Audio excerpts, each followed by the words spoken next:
Halo, assalamualaikum warahmatullahi wabarakatuh. Berjumpa lagi dengan Daringmat channel yang senantiasa menemani kalian dalam belajar baik CPNS maupun P3K. Oke, kita masih bahas untuk minggu-minggu ini untuk P3K ya. Kisi-kisi seleksi P3K 2021.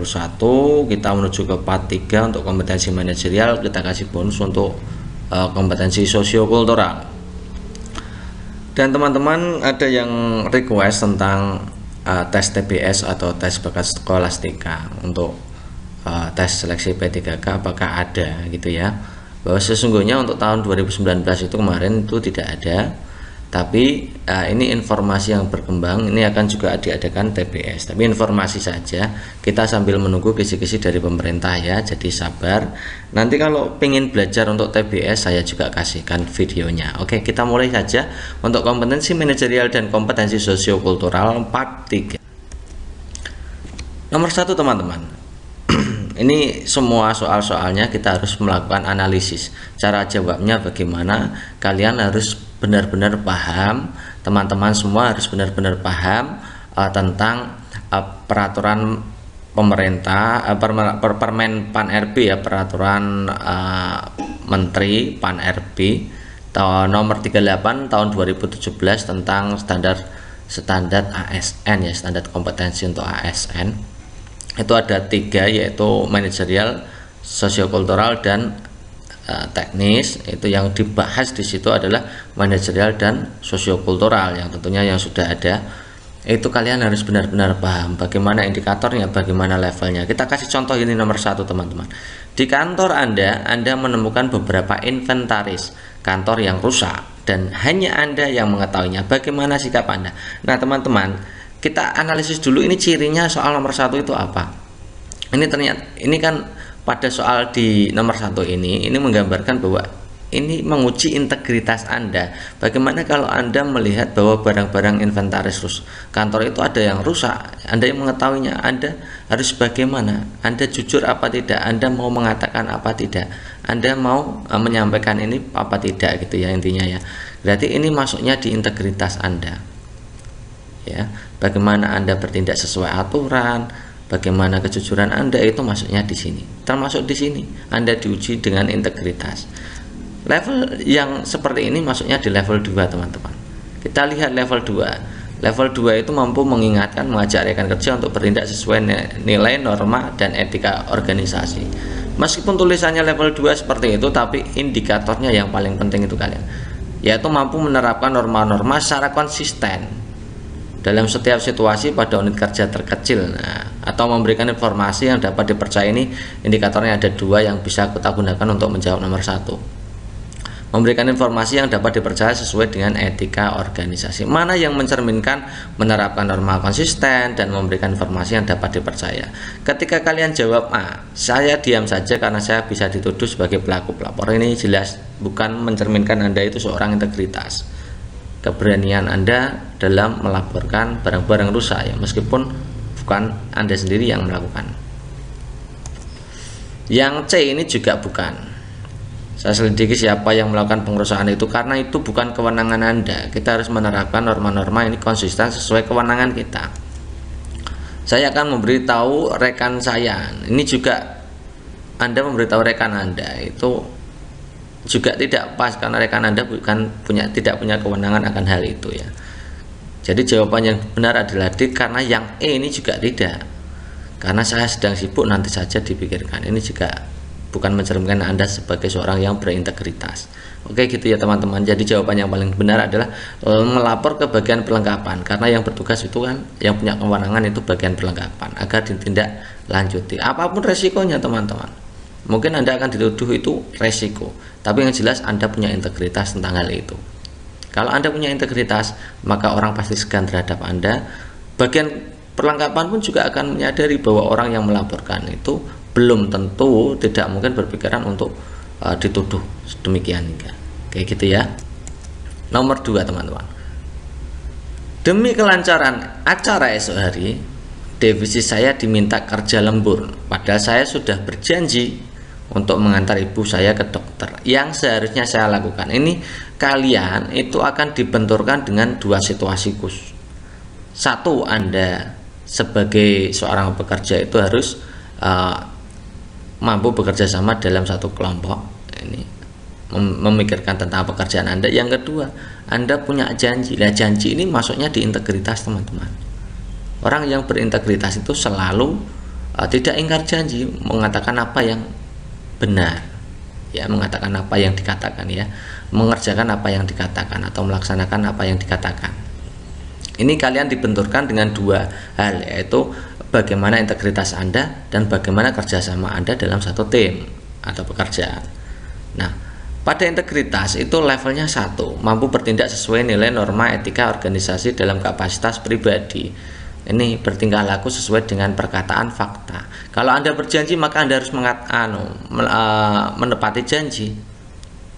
Yang kedua, ini kerjasamanya pada level 1, yaitu partisipasi dalam kelompok. Ya, partisipasi dalam kelompok itu melaksanakan tugasnya sesuai dengan keputusan tim. Kalau tim ada acara, ya kita harus juga ikut.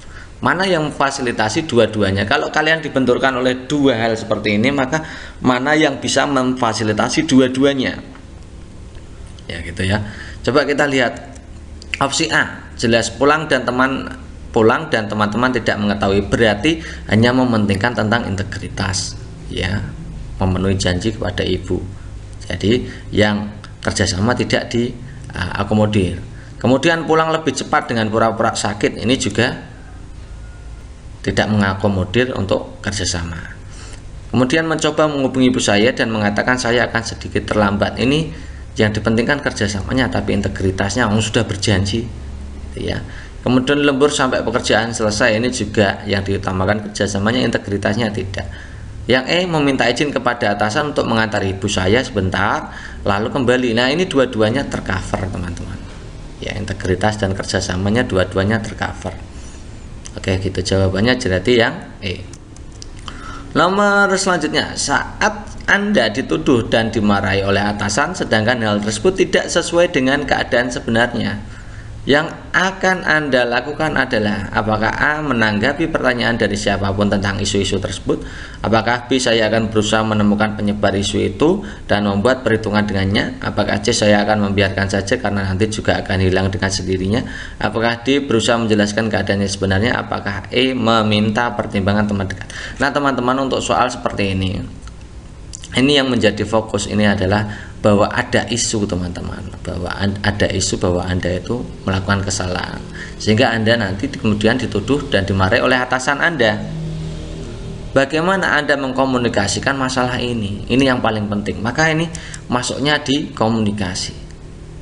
Bagaimana respon Anda jika dihadapkan pada suatu isu, bagaimana cara Anda melakukan klarifikasi, ini yang paling penting, teman-teman. Jadi masuknya level 3 itu berkomunikasi secara asertif, terampil berkomunikasi lisan, dan selanjutnya menyampaikan informasi yang sensitif, rumit, kompleks. Ini kan Anda dituduh, maka Anda harus menyampaikan informasi meskipun itu rumit. Nah, ini Anda harus terampil nih, ya. Indikatornya menyampaikan suatu informasi yang sensitif atau rumit dengan cara penyampaian kondisi yang tepat sehingga dapat dipahami dan diterima oleh pihak lain, ya. Kita lihat coba, teman-teman, menanggapi pertanyaan dari siapapun tentang isu-isu tersebut. Nah, ini tidak perlu, teman-teman. Yang menanggapi pertanyaan dari siapapun, ini kan ya tidak pas ini, ya. Kemudian saya akan berusaha menemukan penyebar isu itu untuk membuat perhitungan dengannya. Ini juga bukan. Saya akan membiarkan saja karena nanti akan hilang dengan sendirinya. Ini berarti bukan wujud Anda melakukan klarifikasi. Yang berusaha menjelaskan keadaan yang sebenarnya, ini Anda melakukan klarifikasi. Kalau Anda dituduh, Anda lakukan klarifikasi. Kalau Anda dimarahi, ya tetap lakukan klarifikasi, ya, tetap diterima dan tetap lakukan klarifikasi. Kemudian meminta pertimbangan teman dekat, ini juga tidak menyelesaikan masalah, ya. Ini klarifikasi teman dekat itu kan belum tentu bisa menginformasikan masalah ini, ya. Nomor berikutnya, pada saat saya sedang menuju ke kantor dengan motor, terlihat atasan saya sedang berjalan kaki. Hal yang akan Anda lakukan adalah A, memelankan motor saya dan mengucapkan salam kepadanya. B. Saya akan menghentikan kendaraan dan memohon izin untuk mendahulunya. Apakah C. Menghentikan kendaraan dan menawarkan tumpangan? Apakah D. Melewatinya saja? Apakah E. Saya akan mengurangi kecepatan sambil meminta izin untuk mendahulinya? Nah teman-teman, ini kadang-kadang ini soal-soal ini untuk merujuk kepada bagian-bagian tertentu. Misalkan soal ini, pada saat saya sedang menuju ke kantor dengan motor, terlihat atasan saya sedang berjalan kaki. Ini artinya apa? Ada seseorang yang minta pertolongan. Kita ibaratkan dalam suatu tempat tugas, ada orang lain yang membutuhkan pertolongan akan tugas yang dia laksanakan. Maka apa yang Anda lakukan? Ini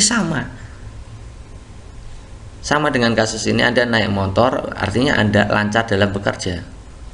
Atasan sedang berjalan kaki, berarti atasan Anda sedang repot dalam bekerja. Maka bagaimana respon Anda? Itu sebenarnya seperti itu. Berarti ini melatih kerjasama. Yang ditanyakan tentang kerjasama, menumbuhkan tim kerja partisipatif ini pada level 2. Membantu orang lain dalam menyelesaikan tugas-tugas mereka untuk mendukung sasaran tim. Nah, ini membantu orang lain yang membantu atasan. Bagaimana cara membantu? Paling tepat untuk kegiatan membantunya sebelah mana? Yang ini jelas tidak. Membantunya di sebelah mana? Ini hanya empati saja. Menghentikan kendaraan, mohon izin, ini tidak membantu. Ini menawarkan tumpangan, ini mau membantu ya, mau bekerja sama. Melewatinya bukan, ini juga bukan. Itu ya. Jadi kalau teman-teman mengerjakan sesuatu itu, Anda itu harus bisa membayangkan ini kalau dalam suatu situasi kerja itu seperti apa. Bukan hanya kasusnya di jalan, mungkin Anda akan diberikan kasus-kasus yang banyak. Tapi ini sebenarnya untuk merujuk ke dalam pekerjaan Anda, pertanyaan seperti ini. Oke gitu ya. Oke, nomor berikutnya, nomor 5. Untuk mencapai tujuan kelompok yang telah ditetapkan, maka sebagai pemimpin saya akan A. Tidak mempersalahkan apakah orang lain mau bekerja dengan baik atau tidak. B. Mendorong orang lain untuk bekerja dengan baik jika diperlukan. C. Mendorong orang lain untuk bekerja dengan baik jika situasi memungkinkan. D. Menstimulasi orang lain untuk mau bekerja dengan baik. E. Mengajak orang lain bersama-sama untuk bekerja dengan baik. Nah ini teman-teman, ini ya indikator yang dipakai adalah indikator yang kerjasama, kompetensi bagian kerjasama, levelnya level 3. Anda sebagai pemimpin maka levelnya 3, 4, 5 gitu ya. Karena Anda sebagai pemimpin, yaitu efektif membangun tim kerja untuk meningkatkan kinerja organisasi. Kita gunakan indikatornya yang ini untuk menjawab soal nomor 5 ini. Membangun aliansi atau kerjasama dengan para pemangku kepentingan, dalam hal ini adalah rekan kerja, dalam rangka mendukung penyelesaian target kerja kelompok. Mana yang mencerminkan ada upaya dari pemimpin untuk membangun kerjasama dengan rekan-rekan kerja yang lain. Yang jelas yang ini kurang karena tidak mempermasalahkan, yang ini jika diperlukan, artinya itu masih setengah-setengah ya. Ini juga setengah-setengah. Kemudian menstimulasi orang lain untuk mau bekerja dengan baik. Ini jawabannya kalau tidak D ya E. Lalu pilih yang mana? Ini yang mencerminkan kerjasama yang paling baik adalah yang ini. Kalau yang D bukan ya. Menstimulasi orang lain untuk mau bekerja dengan baik saja. Ini yang E lebih bagus, yaitu mengajak orang lain bersama-sama. Artinya mementingkan kerjasama ya, untuk bekerja dengan baik. Nomor 6. Dalam kaitannya dengan perubahan, saya dinilai sebagai seorang yang titik. Apakah A. mudah menyesuaikan diri dengan lingkungan baru? Apakah B. butuh waktu untuk bergaul dengan akrab dengan orang lain? Apakah C. mempunyai keinginan tinggi untuk mengetahui kegiatan orang lain? Apakah D. cenderung kurang adaptif terhadap perubahan? Apakah E. mempunyai pergaulan yang luas di masyarakat? Nah, ini terkait dengan perubahan, maka indikator yang digunakan adalah mengelola perubahan pada level 2, yaitu proaktif beradaptasi mengikuti perubahan. Indikatornya apa? Cepat dan tanggap menerima perubahan. Ini salah satu ciri dari orang yang pandai mengelola perubahan. Orang yang proaktif beradaptasi mengikuti perubahan ya cepat dan tanggap dalam menerima perubahan. Mana yang mencerminkan itu? Kita lihat satu persatu opsinya. Apakah A. mudah menyesuaikan diri dengan lingkungan baru? Ini berarti cepat, tanggap, mudah itu artinya ya. Butuh waktu untuk bergaul, ini juga kurang cepat, kurang tanggap. Mempunyai keinginan tinggi untuk mengetahui kegiatan orang lain, ini tidak ada hubungannya ya. Kemudian cenderung kurang adaptif, ini juga bukan. Mempunyai pergaulan yang tidak luas, tidak luas, berarti ini bukan orang yang mudah beradaptasi ya, tentunya itu. Jadi jawaban yang paling tepat adalah yang A. Nomor 7, Dilan adalah ketua organisasi yang baru dilantik. Dia belum lama bergabung dengan organisasi, namun karena dia luas dan mudah bergaul, akhirnya dia menjadi ketua. Nah, ternyata setelah menjadi ketua, sikapnya berubah menjadi cenderung kaku dan keputusan yang dibuat susah untuk diubah. Jadi Anda menjadi anggota organisasi tersebut, apa yang akan Anda lakukan? Ya. Apakah A mengajak teman-teman lain untuk memberikan masukan Dilan sehingga kelompok yang solid tidak pecah? Apakah B mengajak Dilan berdialog? Apakah C meminta Dilan untuk tidak bersikap otoriter di forum formal sehingga menjadi kesepakatan bersama? Apakah D membentuk kelompok untuk menentang kebijakan yang dibuat oleh Dilan agar dia tahu kesalahan yang telah diperbuat? Apakah membiarkan saja, nanti juga Dilan sadar sendiri? Coba kita lihat, ini adalah yang dipentingkan adalah aspek kerjasama, efektif membangun tim kerja. Nah, ini mengupayakan pengambilan keputusan itu berdasarkan usul-usulan anggota tim. Jadi ada keterlibatan tim, kemudian upaya menyelesaikan pekerjaan yang menjadi target kinerja kelompok. Ini yang paling penting itu. Kita lihat opsi yang E, membiarkan saja nanti juga. Nah, itu artinya Anda itu tidak berupaya untuk bernegosiasi efektif dengan si Dilan. Ini bukan ya, ini jelas tidak. Membentuk kelompok ini juga tidak mungkin ya. Meminta Dilan untuk tidak bersikap otoriter di forum formal, ini juga tidak mencerminkan itu ya. Ini kan bernegosiasi efektif, bagaimana cara bernegosiasi efektif, namun juga mengutamakan tentang pengambilan keputusannya berdasarkan usul-usulan anggota. Kemudian mengajak Dilan untuk berdialog empat mata, oke, good.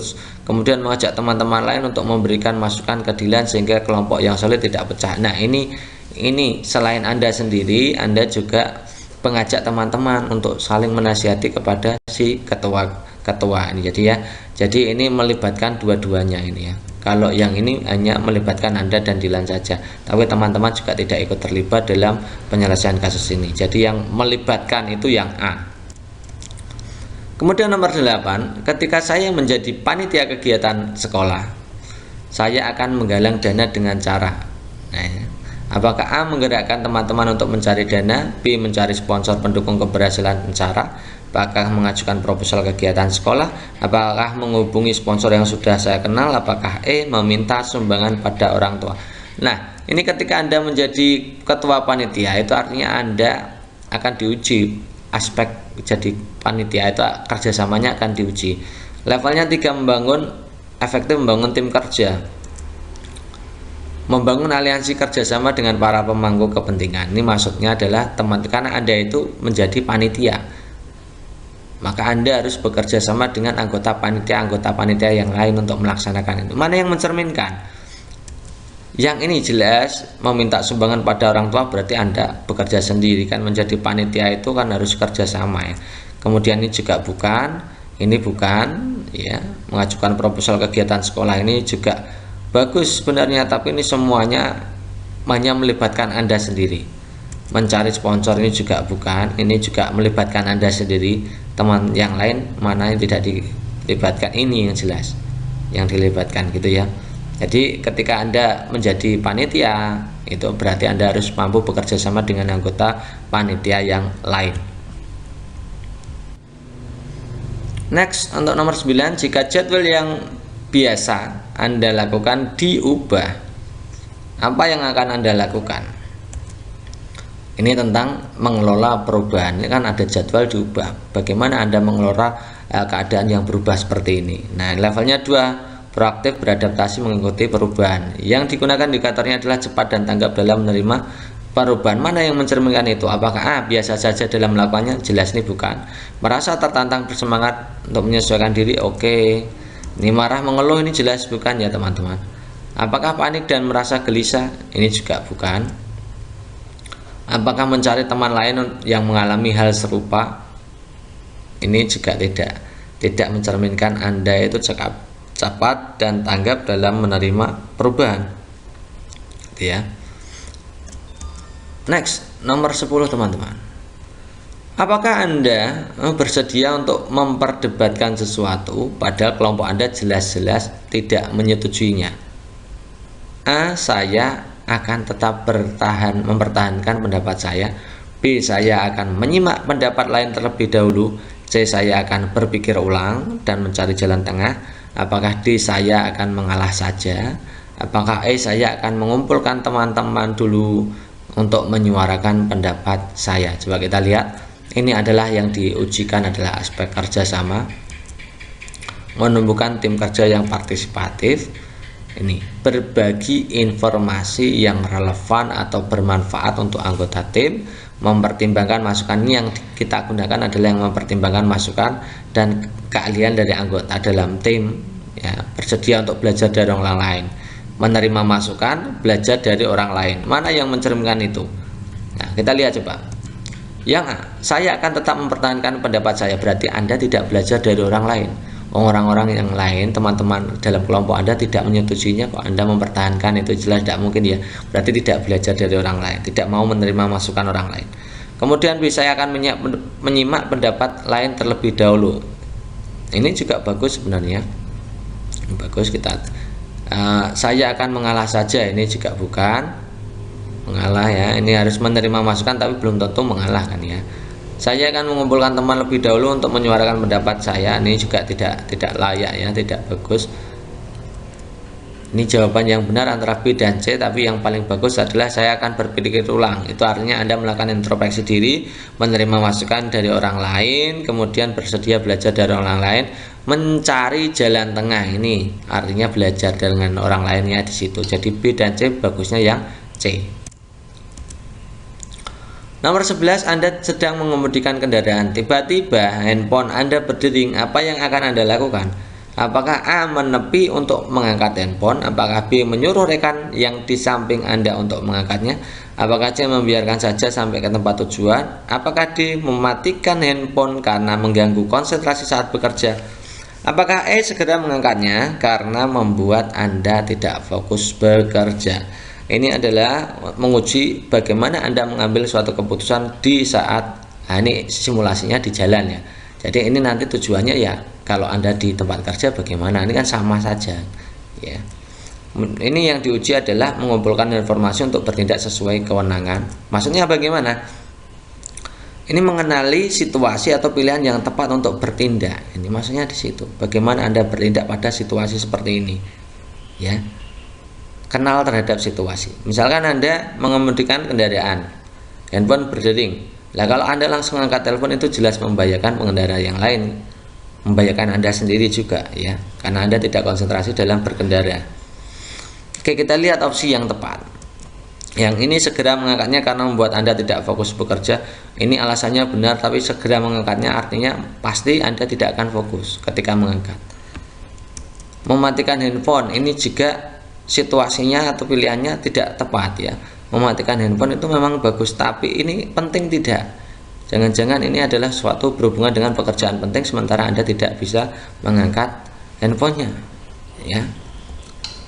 Membiarkan saja sampai ke tempat tujuan, ini juga tidak bisa mengenali situasi. Kemudian menyuruh rekan yang di samping Anda untuk mengangkatnya, ini juga tidak ada hubungannya, ya, situasinya. Yang ada hubungannya kalau orang lain menelpon, ya pasti berkebutuhan dengan Anda, bukan teman Anda. Nah, ini yang paling tepat adalah yang ini, menepi untuk mengangkat handphone. Artinya apa? Anda tahu bahwa kalau menepi itu aman, ya, aman. Terus mengangkat telepon itu berarti Anda itu juga melaksanakan apa itu namanya? Mungkin Anda akan mengenali bahwa itu adalah dari bos Anda atau terkait pekerjaan Anda yang sangat urgent, gitu, ya. Nomor 12. Menurut Anda, kemampuan bekerja yang tinggi diperlukan ketika apa? Apakah A. saat dalam keadaan terdesak? Apakah B. kapan saja saat kita bertugas? Apakah C. bila situasi dan kondisi memungkinkan? Apakah D. bila diminta oleh atasan? Apakah E. ketika ada imbalan? Jadi yang diuji adalah tentang orientasi pada hasil, ya. Berupaya meningkatkan hasil kerja pribadi yang lebih tinggi dari standarnya, menetapkan dan berupaya mencapai standar kerja pribadi yang lebih tinggi, ya. Mana yang mencerminkan itu? Yang jelas saat dalam keadaan terdesak ini berarti Anda tidak punya standar kerja yang tinggi. Ini yang bagus, kapan saja ketika bertugas kita harus bisa berupaya mencapai standar kerja pribadi yang lebih tinggi. Ini juga tergantung dengan situasi, ini juga tidak. Bila diminta atasan ini berarti tergantung dengan atasan, jika bukan. Ketika ada imbalan setimpal ini juga bukan. Oke, next berikutnya. Ada soal begini teman-teman, ketika Anda diminta saran oleh teman yang sudah berhasil dalam usahanya, Anda akan menyarankan agar apakah A. meningkatkan kemampuan dan pengetahuan, apakah B. memanfaatkan orang lain yang lebih berpengalaman dalam berpengetahuan luas, apakah C. berusaha memperoleh dukungan dari pihak luar, apakah D. bekerja sama dengan orang yang berwawasan luas, apakah E. mengikuti saja suratan nasib. Nah, bagaimana situasi Anda ketika Anda diminta saran oleh teman yang sudah berhasil dalam usaha? Artinya apa? Teman Anda itu menganggap Anda itu penting dalam memberikan saran. Berarti ini kaitannya dengan pengembangan diri dan orang lain. Jadi kita itu akan diuji bagaimana mengembangkan pada soal ini adalah mengembangkan orang lain. Nah, karena statusnya ini Anda diminta saran, artinya Anda itu dianggap itu penting saran Anda. Nah, ini pada levelnya adalah level ini meningkatkan kemampuan bawaan dalam arti ini adalah teman kerja juga dianggap meningkatkan kemampuan teman kerja, tidak hanya bawaan ya, untuk dengan memberikan contoh dan penjelasan cara melaksanakan suatu pekerjaan. Indikator yang dipakai adalah meningkatkan kemampuan bawaan. Bawaan di sini tidak hanya bawaan, tapi teman yang minta saran itu juga dianggap sebagai bawaan. Memberikan contoh, instruksi, penjelasan, petunjuk praktis yang jelas kepada bawahan dalam menyelesaikan suatu pekerjaan. Dalam hal ini meminta saran yang sudah berhasil ini juga masuk dalam hal itu. Mana yang mencerminkan meningkatkan kemampuan? Kita lihat ini ya, meningkatkan kemampuan dan pengetahuan jelas ini ya. Berarti menyarankan orang lain untuk meningkatkan kemampuan dan pengetahuan. Ini memanfaatkan orang lain berarti Anda tidak berusaha untuk mengembangkan orang lain. Kemudian berusaha memperoleh dukungan dari pihak luar ini bukan ya. Bekerja sama dengan berwawasan luas ini juga bukan, karena ini situasinya adalah pengembangan orang lain. Kemudian mengikuti saja suratan nasib, berarti ini fokusnya Anda pada diri sendiri, padahal di situ pada soal adalah pengembangan terhadap orang lain. Jadi jawaban yang paling tepat adalah yang A. Oke, lanjut nomor soal berikutnya. Suatu hari saya mendapatkan tugas yang sepele. Jadi dia mendapatkan tugas yang sepele gitu ya maksudnya ya.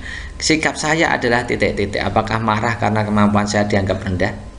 Apakah saya harus sedih karena saya merasa tidak dianggap oleh perusahaan? Apakah C. melimpahkan tugas tersebut pada rekan lain yang kapasitasnya lebih tepat? Apakah D. segera menyelesaikan tugas dengan sepenuh hati? Apakah E. meminta atasan untuk memberikan tugas lain yang sesuai? Ini jelas, ini tentang orientasi hasil, yaitu bertanggung jawab untuk memenuhi standar kerja. Nah, indikator yang dipakai menyelesaikan tugas dengan tuntas dan dapat diandalkan. Kalau dapat tugas ya selesaikan gitu ya.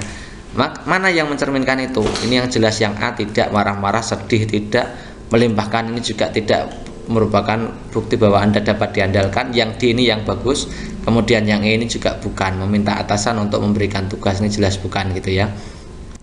Oke, next nomor 15. Dalam pengambilan keputusan saya suka titik-titik. Ini berarti diuji Anda dalam proses pengambilan keputusan. Indikator yang dipakai itu. Kemudian ini masuknya di level 2, yaitu melakukan analisa mendalam dalam mengambil keputusan. Jadi sebelum mengambil keputusan itu harus melakukan analisa.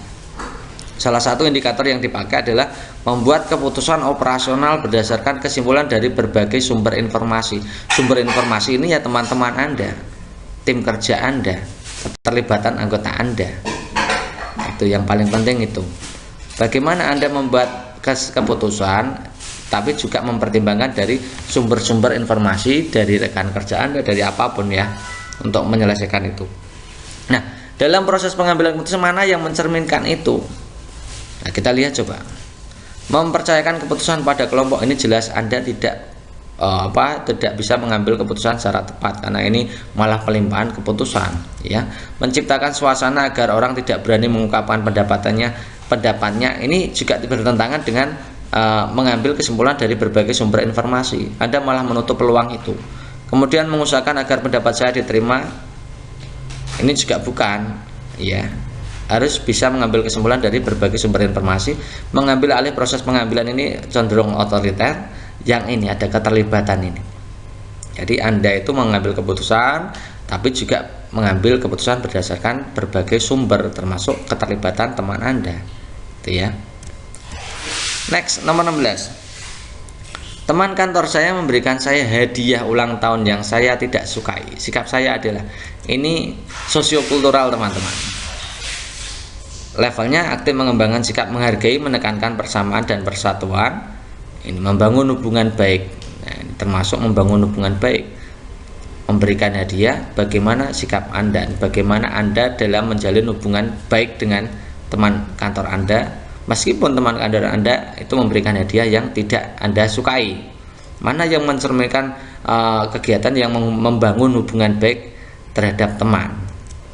Memberikan hadiah tersebut kepada orang lain, ini berarti Anda tidak menghargai pemberian teman. Menyimpan, tidak menyentuhnya, ini juga bukan wujud menghargai. Menggunakan, menyenangkannya, ini kan harusnya menggunakan, ya tidak hanya bertujuan untuk menyenangkannya, tapi juga harus dipakai ya.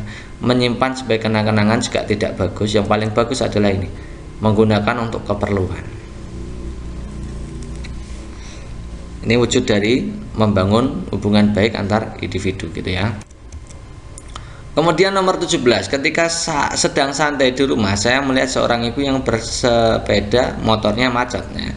Yang sepeda motornya macet, sedangkan bengkel terdekat berjarak 100 meter dari rumah. Yang akan saya lakukan adalah, apakah menunggu saja apa yang akan dilakukan ibu tersebut? Kejam ya, menunjukkan bahwa 100 meter lagi ada bengkel, jauh ya, hanya ditunjukkan. Kemudian yang C menanyakan apa yang terjadi, membantu membawakan sepeda motor itu ke bengkel. Apakah E memanggil petugas bengkel? Ini juga terkait dengan sosiokultural, bagaimana Anda aktif mengembangkan saling menghargai, menekankan persamaan dan persatuan. Ini fokusnya di persatuan teman-teman. Saling membantu, yang menampilkan sikap yang peduli. Mana yang mencerminkan sikap paling peduli yang mana? Kalau yang ini menunggu saja berarti Anda tidak peduli. Ini menanyakan apa yang terjadi, ini juga kurang peduli. Menunjukkan bahwa 100 meter lagi ada bengkel, ini kurang peduli juga. Memanggil petugas bengkel ini tidak mungkin ya. Tidak mungkin. Yang paling bagus adalah membantu membawakan sepeda motor itu ke bengkel. Ini sikap, perilaku sikap Anda dalam bersosial, dalam berperilaku dengan kepedulian. Next, nomor berikutnya ada studi kasus teman-teman. Melia dan ketiga rekannya diberi tugas mendadak dari atasan dan harus diselesaikan pada waktu 2 hari. Nah, pada saat deadline, ia sebenarnya sudah bisa mengumpulkan pekerjaannya kepada atasan karena sudah selesai, namun ketiga rekannya belum menyelesaikan tugasnya sehingga membuat Melia ragu untuk mengumpulkan tugasnya. Apa yang harus Melia lakukan? Apakah A segera menyerahkan pekerjaannya tanpa bergabung dengan rekan yang lain? Apakah B lebih baik menunggu rekan kerja lain untuk menghindari anggapan tidak setia kawan? Apakah C menunggu rekan kerja lain baru menyerahkan pekerjaan agar terlihat kompak? Apakah D segera menyelesaikan pekerjaan sekaligus melaporkan bahwa rekan kerja belum menyelesaikan pekerjaan? Apakah E menunggu rekan kerja karena jika tidak selesai sebaiknya melihat juga tidak menyelesaikan? Ini yang diuji adalah orientasi pada hasil. Levelnya 1, ini bertanggung jawab untuk memenuhi standar kerja. Artinya apa? Menyelesaikan tugas dengan tuntas dan dapat diandalkan. Mana yang mencerminkan penyelesaian tugas yang tuntas dan dapat diandalkan? Coba ini, menunggu rekan kerja, ini berarti ya kalau dikasih waktu 2 hari ya selesaikan, tidak usah nunggu ya. Ini juga tidak. Menunggu rekan kerja lain baru menyerahkan pekerjaan terlihat kompak, ini juga tidak ya. Ini segera menyerahkan sekaligus melaporkan bahwa ini malah nanti jadi tidak enak sama rekan kerja ya. Jadi ya, jawaban yang paling tepat adalah yang ini ya, karena ini yang memberi tugas adalah atasan. Pekerjaannya beda-beda, bukan pekerjaan tim, gitu ya. Kalau pekerjaan tim maka harus diselesaikan bersama-sama. Berikutnya, next, nomor 19, yaitu suatu hari atasan Anda sedang meninggalkan kantor lebih awal karena ada urusan mendadak dan Anda diminta untuk mengawasi pegawai lain karena atasan Anda mendapat laporan bahwa banyak karyawan yang sering terlambat dan pulang kantor lebih cepat. Nah, saat atasan Anda pergi, ternyata Anda menemukan 2 pegawai yang datang terlambat, 3 orang pulang lebih awal. Apa yang akan Anda lakukan untuk mengatasi pegawai yang tidak disiplin tersebut? Nah, ini artinya Anda diberikan kewenangan. Bagaimana Anda menjelaskan sikap integritas Anda? Masuknya di level 2, mampu mengingatkan, mengajak rekan kerja bertindak sesuai nilai, norma, etika organisasi. Indikator yang dipakai adalah indikator yang nomor 1, 2.1 ya. Mengingatkan rekan kerja untuk bertindak sesuai nilai, norma, etika organisasi dalam segala situasi dan kondisi, kemudian mengajak orang lain untuk bertindak sesuai etika dan kode etik ya. Ini pada posisi ini yang mencerminkan mengingatkan rekan kerja, juga mengajak rekan kerja, itu yang mana? Yang ini mencatat pegawai yang tidak disiplin, dilaporkan kepada atasan, ini kurang ya. Kemudian diam saja juga tidak. Ini mengingatkan secara tidak formal, ini juga bukan mencerminkan Anda berintegritas. Kemudian menegur, mengatakan bahwa Anda akan mengatakan, ini juga tidak tepat. Nih, menegur, ini berani menegur karyawan tidak disiplin tersebut sesuai kewenangan. Ini artinya Anda itu mau mengajak orang lain untuk bertindak sesuai etika dan kode etik. Nomor 20, terkait pada suatu kesanggupan melakukan hal tertentu, pada umumnya saya akan A. dalam waktu yang sama melakukan berbagai kegiatan, B. hanya melakukan kegiatan yang relevan dengan kegiatan utama, C. melakukan kegiatan lain sekedar sebagai selingan, D. lebih banyak melakukan kegiatan lain yang baru, E. menolak kegiatan lain sebelum tugas terselesaikan. Ini soalnya adalah terkait dengan orientasi hasil. Bertanggung jawab untuk memenuhi standar kerja, artinya menyelesaikan tugas dengan tuntas dan dapat diandalkan. Mana yang mencerminkan tugas tuntas dan dapat diandalkan? Nih, melakukan kegiatan lain sekedar sebagai selingan, ini jelas bukan. Ini lebih banyak melakukan kegiatan baru, ini tidak mencerminkan tuntas. Hanya melakukan kegiatan yang relevan dengan kegiatan utama, ini juga bukan. Dalam waktu yang sama melakukan berbagai kegiatan, ini juga belum mencerminkan. Ini yang paling penting ada istilah menolak kegiatan lain sebelum tugas terselesaikan, berarti Anda itu orientasinya pada tugas tuntas dapat diandalkan ya. Nomor 21, Anda dan tim diberikan tugas baru oleh pimpinan, namun semua anggota tim belum memahami maksud dan cara mengerjakan tugas baru tersebut. Sikap Anda adalah A. Saya yakin bahwa para anggota tim juga dapat belajar sendiri untuk memahami cara penyelesaian tugas baru tersebut. B. Saya akan mempelajari tugas tersebut lalu membagi pengetahuan saya kepada orang lain, kepada anggota tim lain. C. Saya akan meminta bantuan rekan kerja yang paling pandai untuk mempelajari tugas-tugas tersebut kemudian menjelaskan pada semua anggota tim. D. Kami mengerjakan bersama-sama tugas tersebut sesuai dengan pemahaman kami. Bila ada kesulitan, kami akan menyelesaikan secara bersama-sama. E. Pimpinan yang memberikan tugas sebaiknya menjelaskan terlebih dahulu bagaimana mengerjakan tugas tersebut ya. Dimana ini adalah salah satu soal untuk menguji orientasi hasil Anda, berupaya meningkatkan hasil kerja yang lebih tinggi dari standar kerja yang ditetapkan dengan indikator memberi contoh kepada orang-orang di unit kerjanya untuk mencoba menerapkan metode kerja yang lebih efektif ya.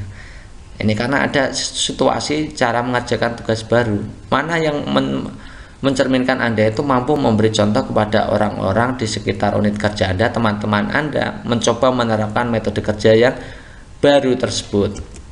Nah, kalau saya yakin bahwa ini tidak mencerminkan Anda memberi contoh ya. Kemudian ini juga bukan, saya akan meminta bantuan rekan kerja yang pandai. Ini fokusnya malah Anda meminta bantuan yang lebih pandai, pada Anda sendiri harus memberi contoh. Mana yang mencerminkan memberi contoh? Kami mengerjakan bersama-sama tugas sesuai pemahaman kami. Bila ada ini juga tidak mencerminkan memberi contoh. Kemudian ini juga tidak mencerminkan memberi contoh. Yang jelas yang B ini yang saya akan mempelajari tugas tersebut lalu membagi pengetahuan saya kepada anggota tim lain. Jadi Anda itu proaktif memberikan contoh, menerapkan metode gitu ya. Next, nomor 22. Akhir-akhir ini banyak tayangan di televisi yang isinya kurang mendidik. Melihat fenomena tersebut menurut saya adalah A ingin menutup hak siar semua stasiun televisi, B ingin protes pada semua stasiun televisi untuk mengganti tayangan lebih banyak, C ingin menghujat semua stasiun televisi di media massa, D ingin menggalang massa untuk melakukan demo terhadap pemerintah untuk segera mengambil kebijakan. Apakah E ingin mengajak pihak-pihak yang berwenang dan terkait untuk membahas kelayakan tayangan tersebut? Nah, ini adalah terkait dengan sosiokultural. Levelnya 3, melakukan promosi, mengembangkan sikap toleransi dan persatuan, ya, menjadi mediator untuk menyelesaikan konflik. Dalam hal ini, konflik yang terjadi adalah bahwa banyak tayangan televisi yang tidak mendidik, ya. Ada pihak televisi dan pihak konsumen. Ini bagaimana Anda bisa menjadi mediator yang tepat. Ingin menutup hak siar, ini berarti Anda tidak ya, ini tidak mencerminkan, ini juga tidak mencerminkan. Ingin menghujat, nah ini juga tidak mencerminkan Anda bisa menjadi mediator penyelesaian konflik. Ingin menggalang, dan ini juga menggalang massa, ini juga kurang. Kemudian yang paling bagus adalah ini, ingin mengajak pihak-pihak yang berwenang dan terkait untuk membahas kelayakan tayangan tersebut. Berarti ini Anda bisa menjadi mediator dalam menyelesaikan konflik atau minimal mengurangi dampak negatif dari potensi konflik. Respon saya ketika dihadapkan dengan perubahan yang mendadak adalah, ini tentang perubahan, berarti mengelola perubahan. Apakah bingung bagaimana harus bersikap? Apakah penuh harapan akan perubahan? Tertekan karena cemas akan dampak yang akan terjadi? Apakah pesimis karena tidak dilibatkan dari awal proses? Apakah berhati-hati memetakan dampak politis? Ini levelnya level 1, mengikuti perubahan. Mengikuti perubahan secara terbuka sesuai dengan petunjuk pedoman. Nih ya, mana yang adanya sikap keterbukaan. Bingung bagaimana harus bersikap, ini berarti Anda tidak bersikap terbuka terhadap perubahan. Ini tertekan, ini juga tidak. Pesimis juga tidak. Berhati-hati, ini juga tidak mencerminkan Anda itu terbuka terhadap perubahan. Jadi yang mencerminkan terbuka terhadap perubahan, ya ini penuh harapan akan perubahan. Nomor 24, suatu ketika karena ada masalah yang terjadi di rumah, Anda masuk kerja dengan suasana hati yang kurang baik. Apa yang akan Anda lakukan selanjutnya? Apakah A bercerita mengenai masalah saya kepada rekan kerja? Apakah B bekerja dengan bermalas-malasan? Apakah C beristirahat lebih lama agar suasana hati dapat membaik? Apakah D tetap bekerja seperti biasa? Apakah E pulang lebih cepat agar tidak stres? Ini yang diuji adalah kompetensi integritas Anda terhadap pekerjaan. Meskipun kondisinya situasi rumah yang tidak baik, maka di kantor Anda atau di tempat kerja Anda harus bagaimana? Yang jelas nanti yang diuji adalah level 1, mampu bertindak sesuai nilai norma etika organisasi dalam kapasitas pribadi, melaksanakan peraturan kode etik organisasi dalam lingkungan kerja sehari-hari. Nah, ini yang mencerminkan itu yang mana? Melaksanakan peraturan atau kode etik organisasi sesuai dengan kehidupan. Ini yang mana nih? Yang E, pulang lebih cepat, ini juga tidak mencerminkan Anda itu punya integritas. Ini juga tidak, ini bukan, yang ini bukan, yang jelas ini tetap bekerja seperti biasa.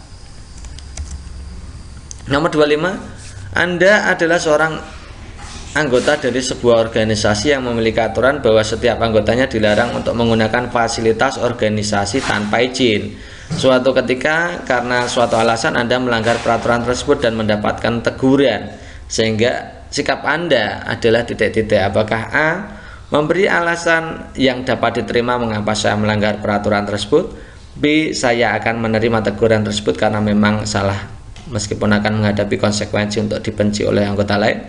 C, menemui ketua organisasi sebelum mendapatkan teguran. Apakah D, menunggu dipanggil dan mempersiapkan jawaban yang akan saya berikan? Apakah pasrahkan nasib yang akan diterima? Ini juga menguji integritas Anda.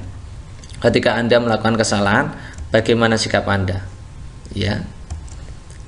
Yang dipakai indikatornya adalah melaksanakan peraturan sama seperti tadi ya.